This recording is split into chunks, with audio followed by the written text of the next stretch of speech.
তুশরিকু বিহি শাইআ।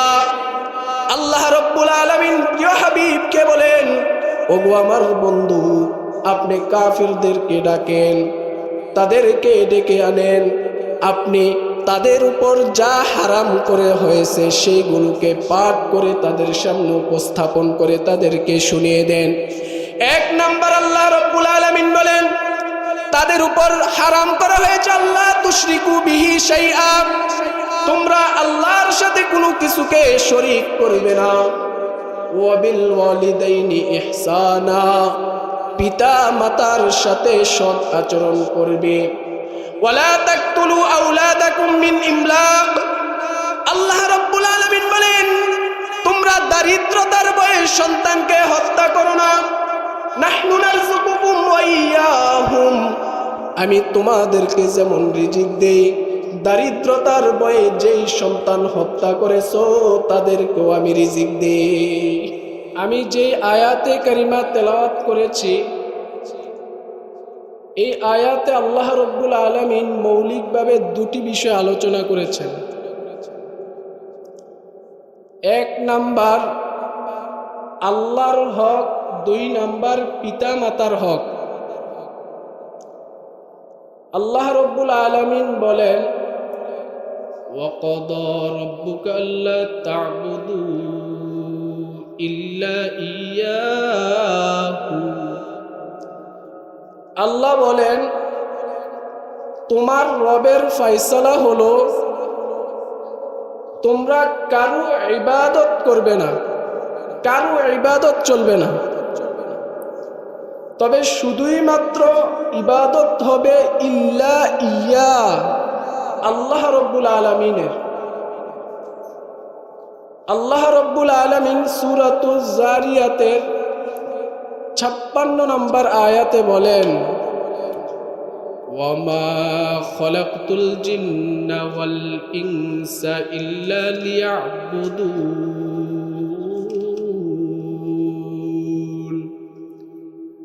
আমি মানুষ এবং জিন সৃষ্টি করেছি কেবলই মাত্র আমি আল্লাহর ইবাদত করার জন্যে।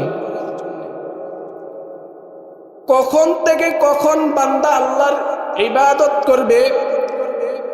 আল্লাহ রাব্বুল আলামিন সূরাতুল হিজরের 99 নম্বর আয়াতে বলেন, ওয়া'বুদ রাব্বাকা হাত্তা ইয়াতিয়াকাল ইয়াকিন।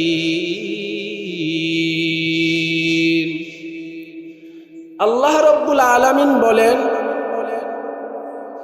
তুমি তোমার রবের ইবাদত করবে মৃত্যু পর্যন্ত। মৃত্যু পর্যন্তই আল্লাহ রাব্বুল আলামিনের ইবাদত করতে হবে, এটা আল্লাহ রাব্বুল আলামিনের ফয়সালা। দ্বিতীয় নাম্বার আল্লাহ রাব্বুল আলামিনের ফয়সালা হলো ওয়াবিল ওয়ালিদাইনি ইহসানা,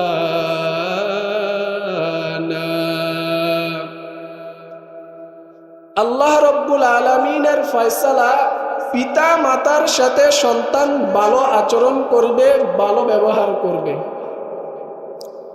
প্রশ্ন হলো, পিতা মাতা কাকে বলে, কি তার পরিচয়? এর এক কথায় জবাব হলো, আমরা যাদের মাধ্যমে দুনিয়াতে আগমন করেছি এরাই হলেন আমাদের সম্মানিত পিতামাতা। আল্লাহ এবং রাসূলুল্লাহ সাল্লাল্লাহু আলাইহি ওয়াসাল্লামের পরই তাদের স্থান। আল্লাহ রাব্বুল আলামিন যেখানেই তার ইবাদত করার কথা বলেছেন, বেশিরভাগ জায়গায় পিতা মাতার সাথে সৎ আচরণ করার কথাটাও আল্লাহ উল্লেখ করেছেন। সুবহানাল্লাহ। যেখানেই আলোচনা করেছেন। তাছাড়া রাসূলুল্লাহ সাল্লাল্লাহু আলাইহি ওয়াসাল্লাম বলেন, পিতা মাতা তোমার জান্নাত, পিতা মাতাই তোমার জাহান্নাম। তুমি চাইলে তাদের সাথে সৎ আচরণ এবং উত্তম ব্যবহার করার মাধ্যমে জান্নাতে যেতে পারো, আবার তাদের নাফরমানি করে জাহান্নামেও যেতে পারো। আল্লাহ রাব্বুল আলামিন আমাদের সকলকে পিতা মাতার সাথে সৎ আচরণ করে জান্নাতে যাওয়ার সুব্যবস্থা করে দেখ। সকলে বলুন আমিন।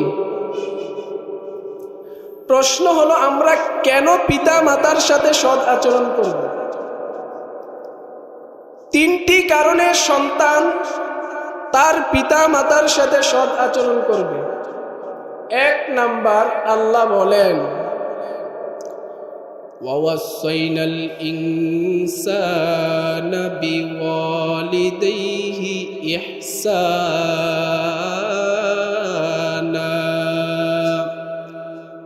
সূরাতুল আহকাফ আয়াত নাম্বার 15 আল্লাহ বলেন, আমি মানুষকে তার পিতা মাতার সাথে সদয় আচরণ করার নির্দেশ দিলাম।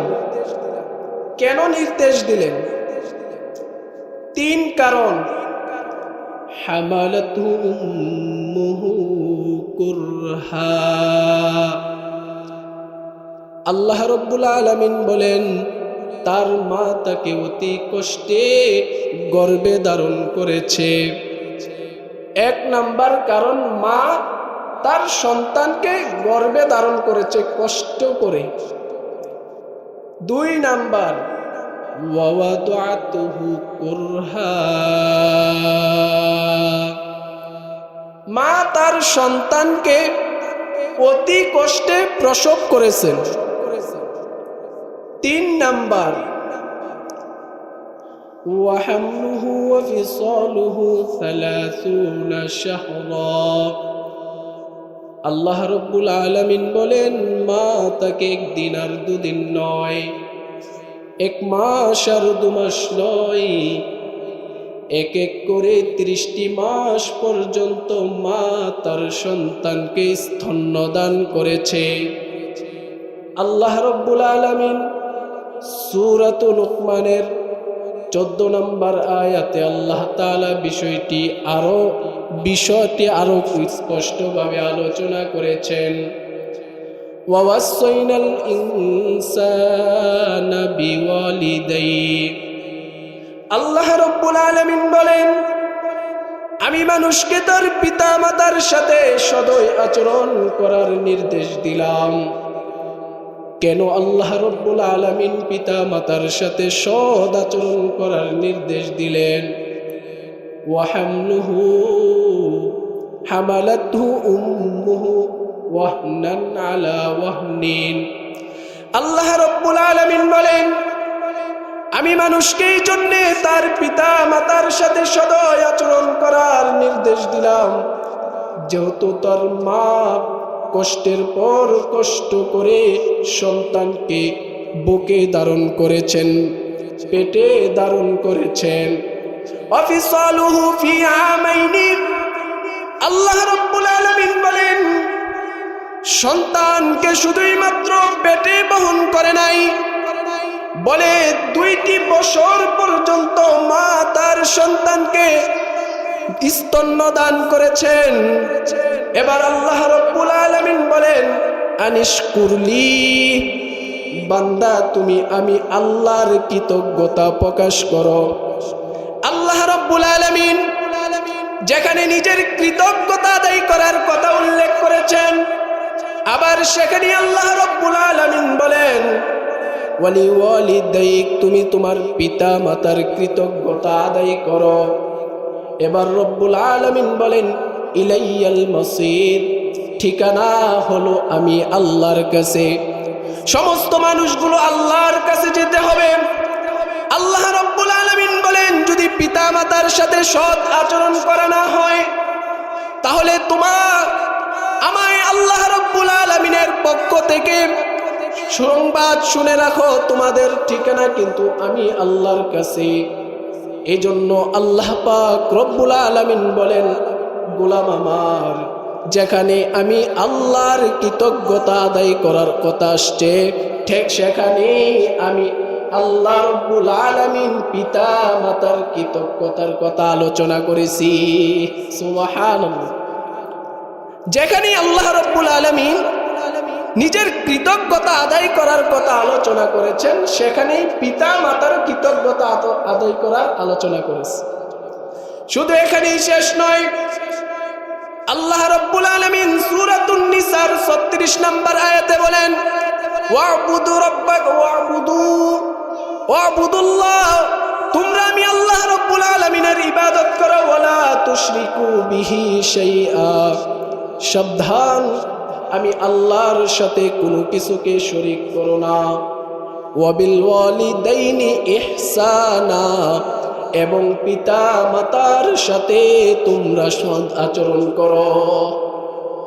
আল্লাহ রাব্বুল আলামিন বলেন সূরাতুল আনআমের মধ্যে আসছে 151 নম্বর আয়াত, আল্লাহ রাব্বুল আলামিন তার প্রিয় হাবিবকে বলেন, বন্ধু আমার, কুল তাআলাউ আতলু মা হাররামা রাব্বুকুম আলাইকুম আল্লা তুশরিকু বিহি শাইআ।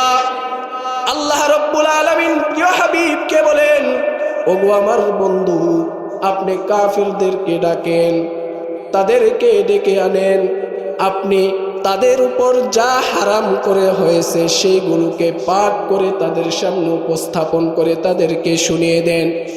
1 নাম্বার আল্লাহ রাব্বুল আলামিন বলেন, তাদের উপর হারাম করা হয়েছে আল্লাহ তুশরিকু বিহি শাইআ, তোমরা আল্লাহর সাথে কোনো কিছুকে শরীক করবে না।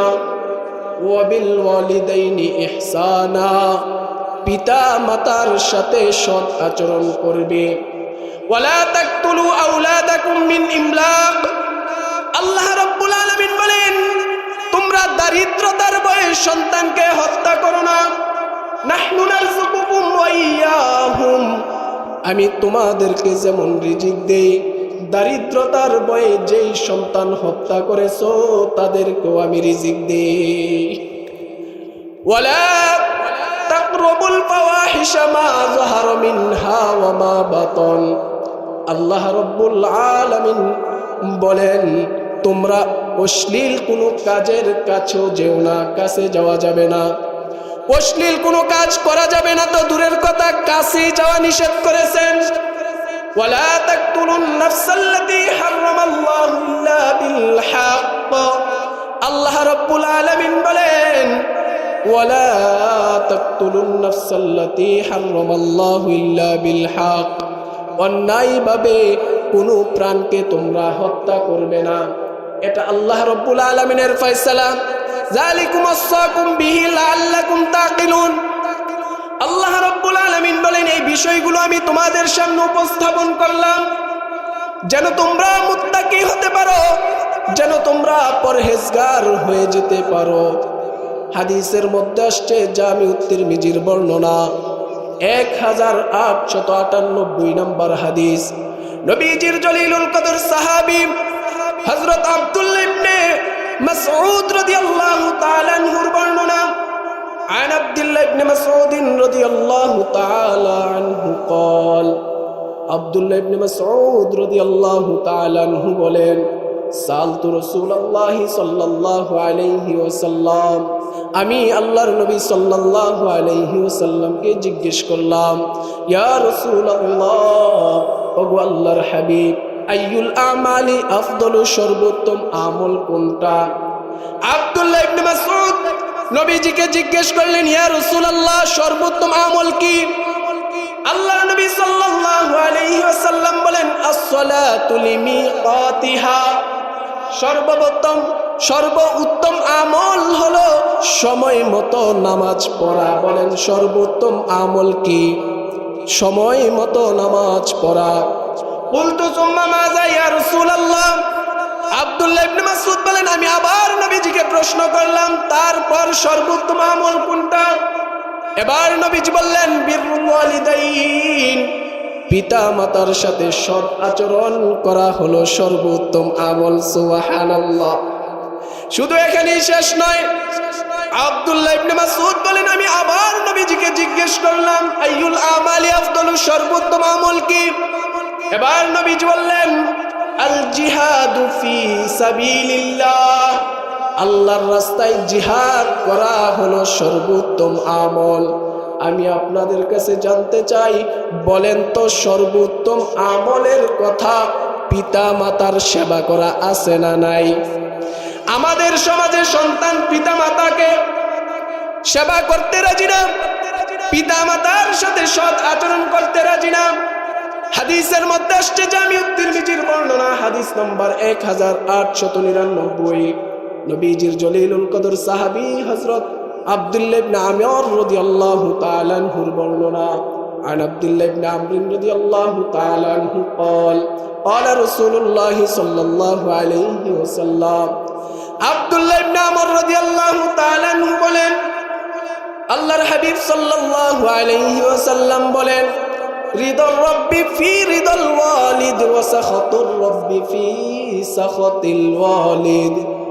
আল্লাহর নবী বলেন, আল্লাহর নবী বলেন, আল্লাহ রাব্বুল আলামিন যে বান্দা পিতা মাতাকে সন্তুষ্ট করলো, যার পিতা মাতা সন্তুষ্ট তার প্রতি আল্লাহ সন্তুষ্ট। বলেন সুবহানাল্লাহ। নবীজি বললেন, যার পিতা মাতা অসন্তুষ্ট তার প্রতি আল্লাহ পাক রব্বুল আলামিন অসন্তুষ্ট হয়ে যায়। নাউযুবিল্লাহ। আমাদের সমাজে এমন যুবক আছে না নাই, পিতা মাতাকে অসন্তুষ্ট রাখছে, আছে না নাই বলেন? অহর আছে। প্রত্যেকটা ফ্যামিলির মধ্যে এমন যুবকের অভাব নাই, বলেন ঠিক কিনা? আল্লাহর নবী সাল্লাল্লাহু আলাইহি ওয়াসাল্লাম আরেক হাদিসের বর্ণনায় বলেন, জামিউত তিরমিজি হাদিস নাম্বার 1901, নবীজির জলিলুল কদর সাহাবী হযরত আব্দুর রহমান ইবনে আবি বকর রাদিয়াল্লাহু তাআলা আনহু قال قال رسول الله صلى الله عليه وسلم আব্দুর রহমান ইবনে আবি বকর বলেন, আল্লাহর নবী সাল্লাল্লাহু আলাইহি ওয়াসাল্লাম বলেছেন, আলা উহাদ্দিসুকুম বিআকবারিল কাবায়ের। এই সাহাবায়ে কেরাম, আমি কি তোমাদেরকে সবচেয়ে বড় অপরাধ কি তার ব্যাপারে অবগত করব না? এভাবে বসা, নবীজির সামনে এইভাবে মজলিসে বসে নবীজি বললেন, আমি কি তোমাদেরকে সবচেয়ে বড় অপরাধ কি, সবচেয়ে বড় কবিরা গুনাহ কি তার ব্যাপারে আমি তোমাদেরকে অবগত করব না? ক্বালু বালা ইয়া রাসূলুল্লাহ। সাহাবায়ে কেরাম বললেন, ইয়া রাসূলুল্লাহ, ইয়া হাবিবাল্লাহ, হ্যাঁ অবশ্যই সবচেয়ে বড় অপরাধ কি তার ব্যাপারে আমাদেরকে জানিয়ে দেন। এবার নবীজি সাল্লাল্লাহু আলাইহি ওয়াসাল্লাম বলেন, আল ইশরাকু বিল্লাহ, আল্লাহর সাথে শরীক করা হলো সবচেয়ে বড় অপরাধ। বলেন কি? আল্লাহর সাথে শরীক করা হলো সবচেয়ে বড় অপরাধ। বলে আল্লাহর সাথে শরীক করা কি? আপনি বললেন সন্তান দেওয়ার মালিককে, সকলে বলেন। আবার বলেন সন্তান দেওয়ার মালিককে, সন্তান না দেওয়ার মালিককে, পুত্র সন্তান দেওয়ার মালিককে, আবার কন্যা সন্তান দেওয়ার মালিককে। আপনি মনে মনে ভাবলেন আল্লাহ তো সন্তান দেয়, তবে মাঝে মধ্যে বাবাও দেয়, মাজার পূজাও দেয়। এই ধারণা করলেন। নবী বলেন সবচেয়ে বড় অপরাধ এমন অপরাধ যা আল্লাহ কখনোই ক্ষমা করবেন না। শিরিক তো এমন একটা অপরাধ, বুখারীর বর্ণনা আসছে 2766 নম্বর হাদিস, নবীজির জলিলুল কদর সাহাবী হযরত আবি হুরায়রা রাদিয়াল্লাহু তাআলা আনহুর বর্ণনা।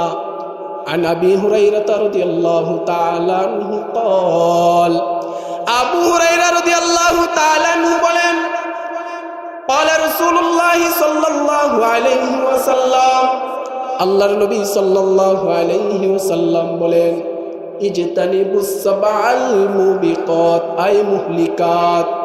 নবীজি বললেন তোমরা 7টা ধ্বংসাত্মক অপরাধ থেকে বেঁচে থাকো। বলেন কয়টা?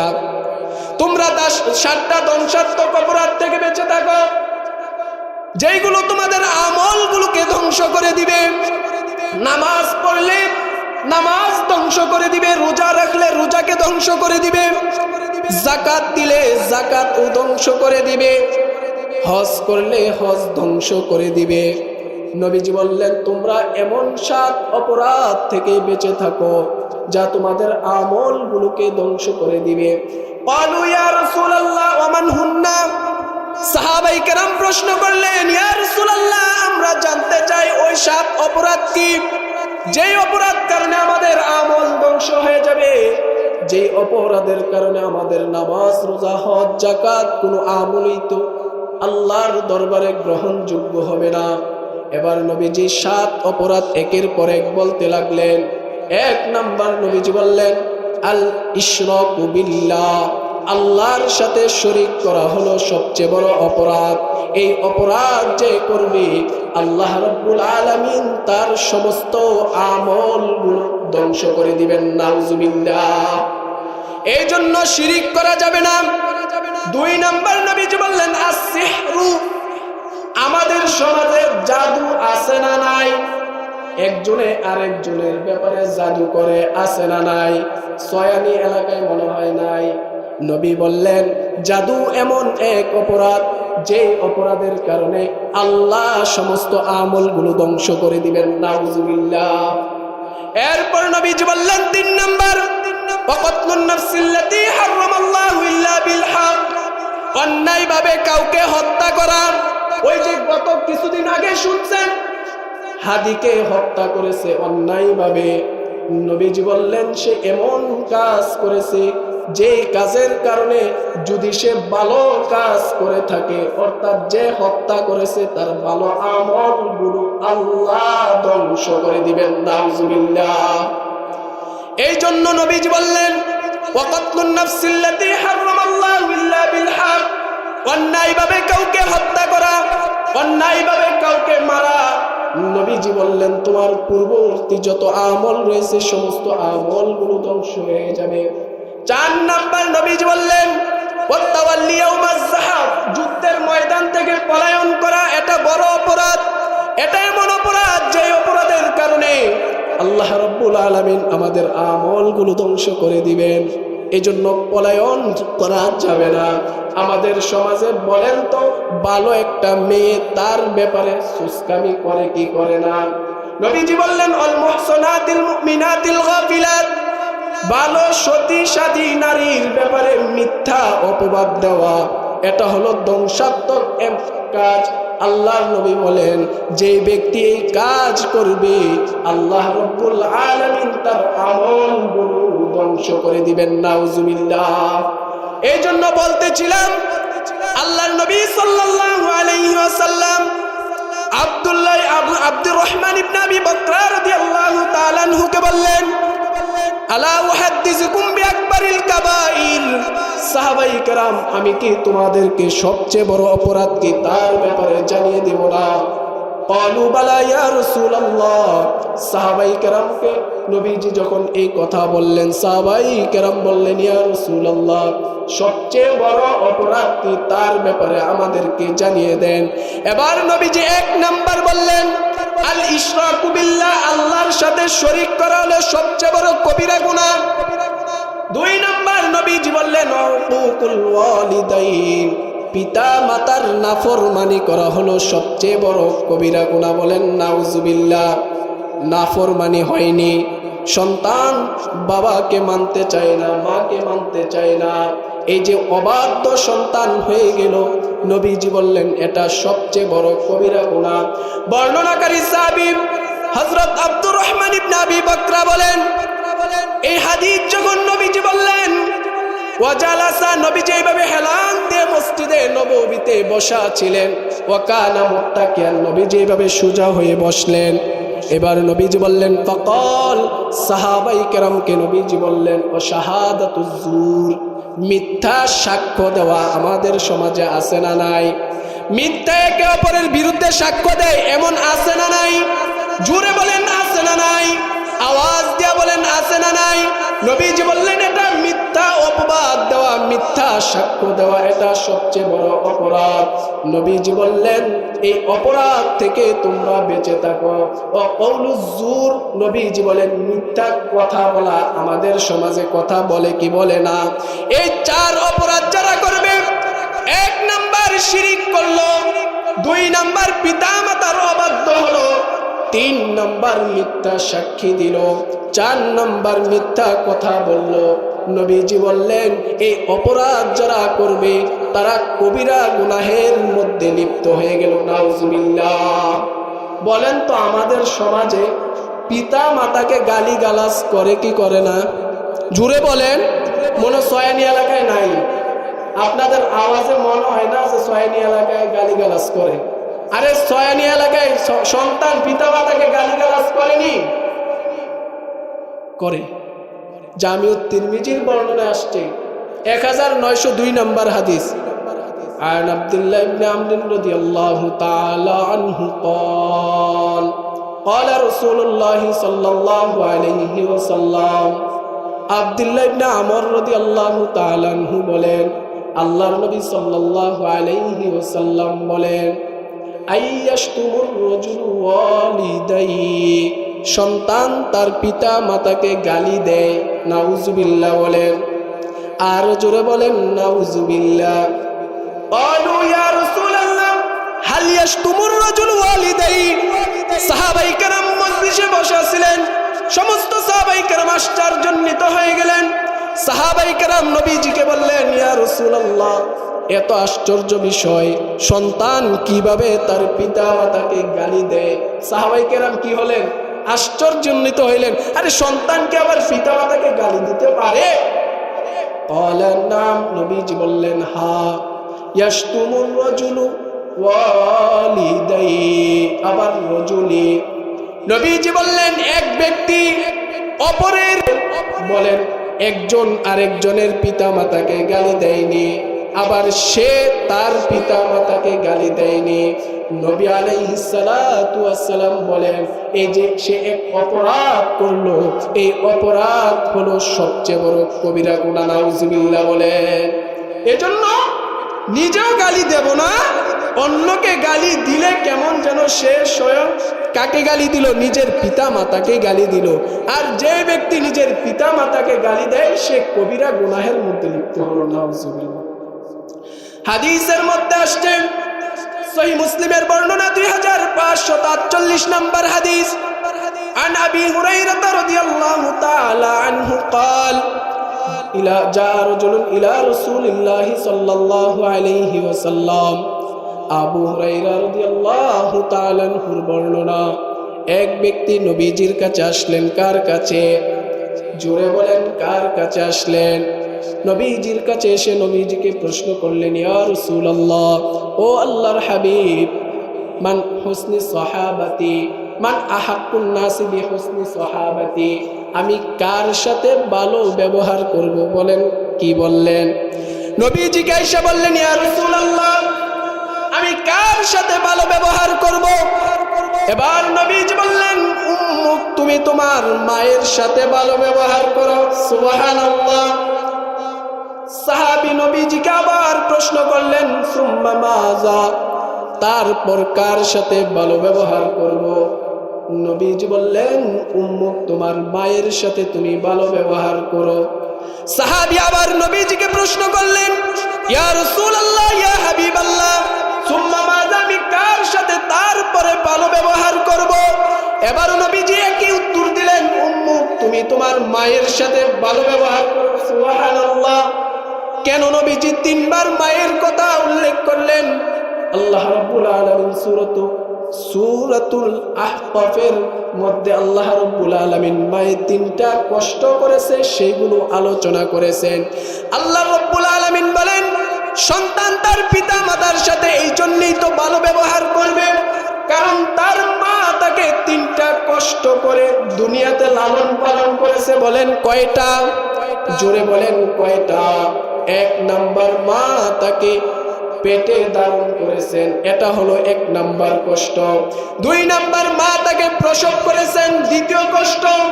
3 নাম্বার, মা তার সন্তানকে 1 দিন আর 2 দিন নয়, 1 মাস আর 2 মাস নয়, মা তার সন্তানকে 30টি মাস পর্যন্ত স্তন্যদান করেছে। সাহাবীকে নবীজি বললেন, ও আমার সাহাবী, এই জন্য তুমি তোমার মায়ের সাথে ভালো ব্যবহার করবে। সুবহানাল্লাহ। এরপর সাহাবী চতুর্থবারের মতো আবার নবীজিকে প্রশ্ন করলেন, ইয়া রাসূলুল্লাহ, ইয়া হাবিবাল্লাহ, তারপর আমি কার সাথে ভালো ব্যবহার করব? এবার নবীজি বললেন, ক্বালা সুম্মা আবু, তুমি তোমার বাবার সাথে ভালো ব্যবহার করবে। মার কথা নবীজি 3 বার বললেন, যেহেতু মা 3টি কষ্ট ধারণ করেছে। বাবার কথা নবীজি 1 বার বলেছেন। বলেন সুবহানাল্লাহ।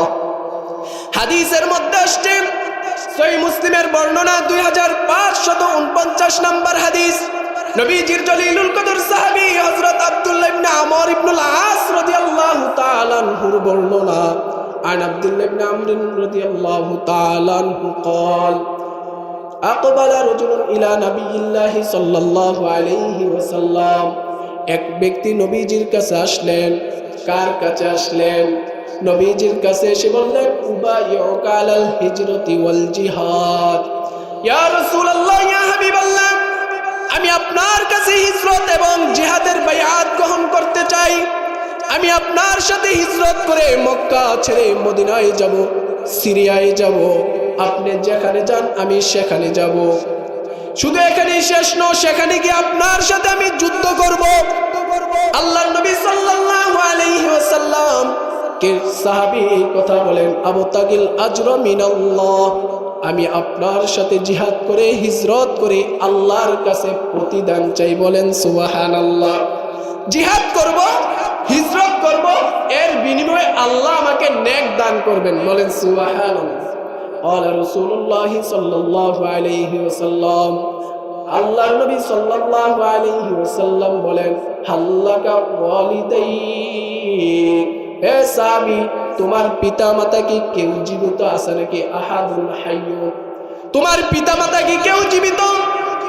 সাহাবী নবীজিকে বললেন, বাল কিলাহুমা, শুধু একজন নয়, আমার পিতা জীবিত, আমার মাতা জীবিত।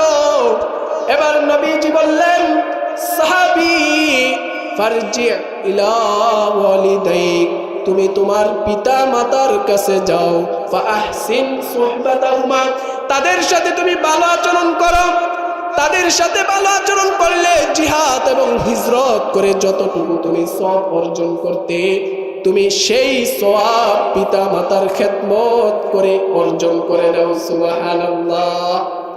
এই হাদিস প্রমাণ করে পিতা মাতার সাথে সৎ আচরণ করা, উত্তম ব্যবহার করা জিহাদ এবং হিজরতের থেকে উত্তম। সুবহানাল্লাহ। হাদিসের মধ্যে আসছে 3 শ্রেণীর লোক জান্নাতে প্রবেশ করতে পারবে না। মুসনাদ আহমদ ইবনে হাম্বলের মধ্যে হাদিস আসছে 6882। নবীজির জলিলুল কদর সাহাবী হযরত আব্দুল্লাহ ইবনে আমর রাদিয়াল্লাহু তাআলা আনহুর বর্ণনা। আব্দুল্লাহ ইবনে আমর রাদিয়াল্লাহু তাআলা আনহু বলেন, লা ইয়াদখুলুল জান্নাতা মান্নানুন ওয়ালা আকুন ওয়ালা মুদমিনু খামার, 3 শ্রেণীর লোক জান্নাতে প্রবেশ করতে পারবে না। 1 নাম্বার নবীজি বললেন, যে উপকার করে খোটা দেয়। বলেন তো আমাদের সমাজে আছে না নাই? উপকার করছে, আমার বিপদের সময় উপকার করছে, কিছুদিন পর আবার খোটা দেয়, এমন আছে না নাই?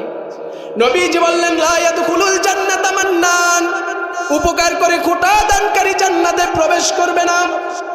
2 নাম্বার নবীজি বললেন, ওয়ালা আকুন, পিতা মাতার অবাধ্য সন্তান জান্নাতে প্রবেশ করবে না। নাউজুবিল্লাহ বলেন। ওয়ালা মুদমিনু খামার, নবীজি বললেন মদ পানকারী জান্নাতে প্রবেশ করবে না।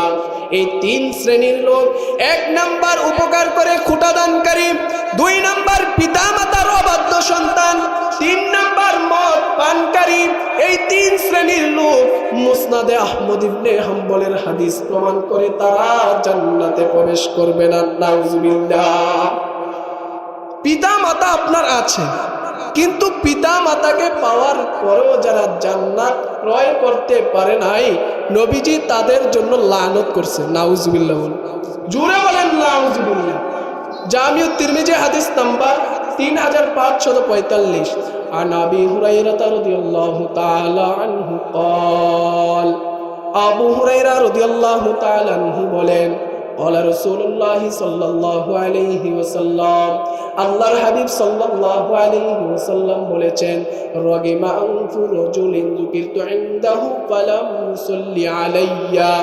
নবীজি বললেন, যার সামনে আমার নাম উচ্চারণ করা হলো কিন্তু সে আমি নবীর উপর দুরূদ পাঠ করলো না, নবীজি বললেন তার নাক দুলাই দূষিত হোক, সে ধ্বংস হয়ে যাক। নাউজুবিল্লাহ বলেন।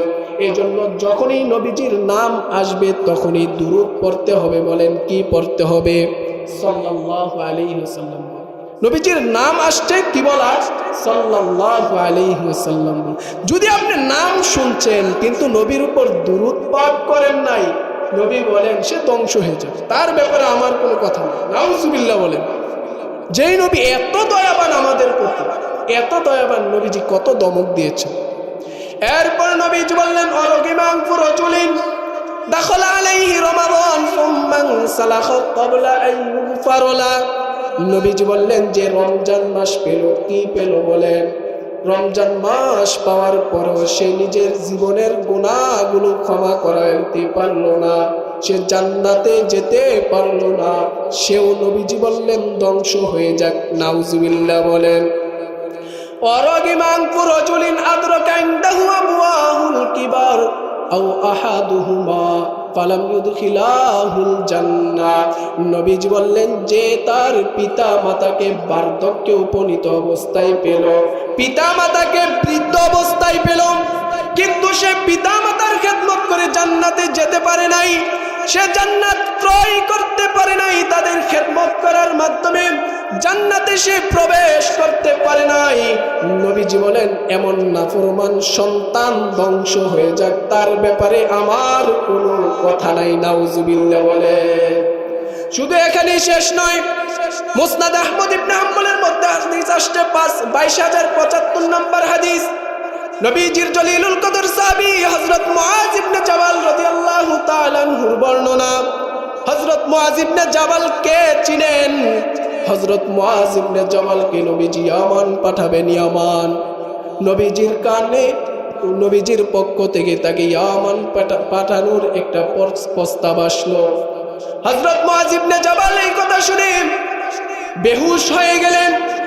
চমৎকার ভাবে তিনি এই কথা যখন সাহাবায়ে কেরামের কাছ থেকে তার কাছে সংবাদ আসলো তাকে ইয়ামান চলে যেতে হবে, নবীর নির্দেশ, মনটা মলিন হয়ে গিয়েছে। সাহাবায়ে কেরাম নবীজির কাছে থেকে এই কথা যখন শুনলেন, তখন সমস্ত সাহাবায়ে কেরাম হযরত মুআজকে বললেন নবীর পক্ষ থেকে তোমাকে যেতেই হবে। হযরত মুআজ ইবনে জাবাল বলেন চলে যাব, যেহেতু নবীর নির্দেশ, তবে আমার মনটা মলিন কেন? ইয়া রাসূলুল্লাহ, ইয়া হাবিবাল্লাহ, বলে মদিনা থাকতে প্রতিটি মুহূর্তে মুহূর্তে আপনাকে দেখতে পাইতাম, কিন্তু ইয়ামান চলে যাব, সেখানে যাওয়া তো আমার দ্বারা অসম্ভব নয়, তবে সেখানে গিয়ে তো আমি আপনাকে দেখতে পাবো না। নবীজি যখন হযরত মুআজ ইবনে জাবালের এই কথা শুনলেন, নবীজির চোখ দিয়ে অশ্রু বের হতে লাগলো। হযরত মুআজ ইবনে জাবাল নবীজির চেহারার দিকে তাকিয়ে দেখেন নবীজির চেহারা দিয়ে অশ্রু বের হচ্ছে।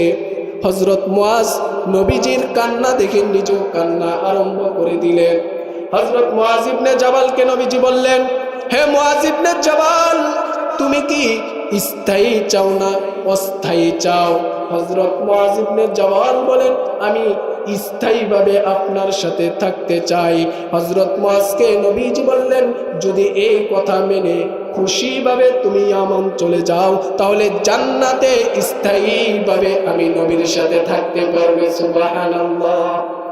হযরত মুআজ ইবনে জাবাল বলেন ওই যে ইয়ামান যখন আমাকে নবীজি প্রেরণ করবেন, তখন নবীজি আওসানি রাসূলুল্লাহ সাল্লাল্লাহু আলাইহি ওয়াসাল্লাম বিআশরি কালিমাত, নবীজি তখন আমাকে 10টা নসিহত করেছিলেন। কয়টা? 10 নসিহত করেছিলেন।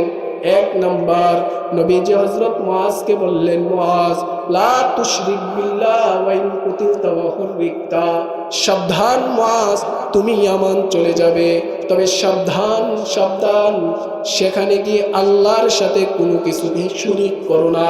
ওয়া ইন কুতিলতা ওয়া হুররিকতা, যদিও তোমাকে হত্যা করা হয় অথবা আগুন দিয়ে জ্বালিয়ে দেওয়া হয়, তারপরে তুমি আল্লাহর সাথে শরীক করো না। হযরত মুআজ ইবনে জাবালকে নবীজি 2 নাম্বার নসিহত করলেন, ওয়ালা তাউতান্না ওয়ালিদাইক, সাবধান মুআজ, তুমি পিতামাতার নাফরমানি করো না। যদি তুমি পিতামাতার নাফরমানি করো তাহলে তুমি কিন্তু আমার সাথে জান্নাতে যেতে পারবে না। এই কথা নবীজি বলেন হযরত মুআজ ইবনে জাবালকে বললেন, ইন আমারাকা আন তাখরুজা মিন আহলিকা ওয়া মালিক, যদিও তোমার পিতামাতা তোমাকে ঘর থেকে তাড়িয়ে দেয়, পরিবার থেকে তাড়িয়ে দেয়। আপনাদের কাছে জানতে চাই, সন্তান নাফরমানি করে কয় কারণে? দুই কারণে সন্তান নাফরমানি করে পিতামাতার সাথে। এক নাম্বার কারণ হলো সম্পদের কারণে সন্তান পিতামাতার নাফরমানি করে। দুই নাম্বার হলো স্ত্রীর কারণে সন্তান পিতামাতার নাফরমানি করে। বলেন কথা ঠিক কিনা? নবীজি এই জন্য হযরত মুআজকে বললেন, যদিও তোমার পিতা মাতা তোমাকে তার ধন সম্পদ থেকে, স্ত্রী থেকে আলাদা করে দেয়, তারপরেও তুমি আল্লাহর সাথে শরীক করবে না, পিতা মাতার সাথে নাফরমানি করবে না। এজন্য পিতা মাতার সাথে নাফরমানি না করা, পিতা মাতার সাথে সৎ আচরণ করা, এগুলো আমাদের জন্য জান্নাতে যাওয়ার কারণ। বলেন সুবহানাল্লাহ, সুবহানাল্লাহ। আল্লাহ রব্বুল আলামিন আমাদের সকলকে পিতা মাতার সাথে সৎ আচরণ করে জান্নাত জয় করার তৌফিক দান করুক। সকলে বলুন আমিন। আরো জোরে বলুন আমিন। যতটুকু আলোচনা করেছি, যত ভুল আমার পক্ষ থেকে, যত ভালো আল্লাহর পক্ষ থেকে, আমার ভুলগুলোকে শুধরিয়ে আল্লাহর ভালোগুলো গ্রহণ করার তৌফিক দান করুক। সকলে বলুন আমিন। আসসালামু আলাইকুম ওয়া রাহমাতুল্লাহি ওয়া বারাকাতুহু।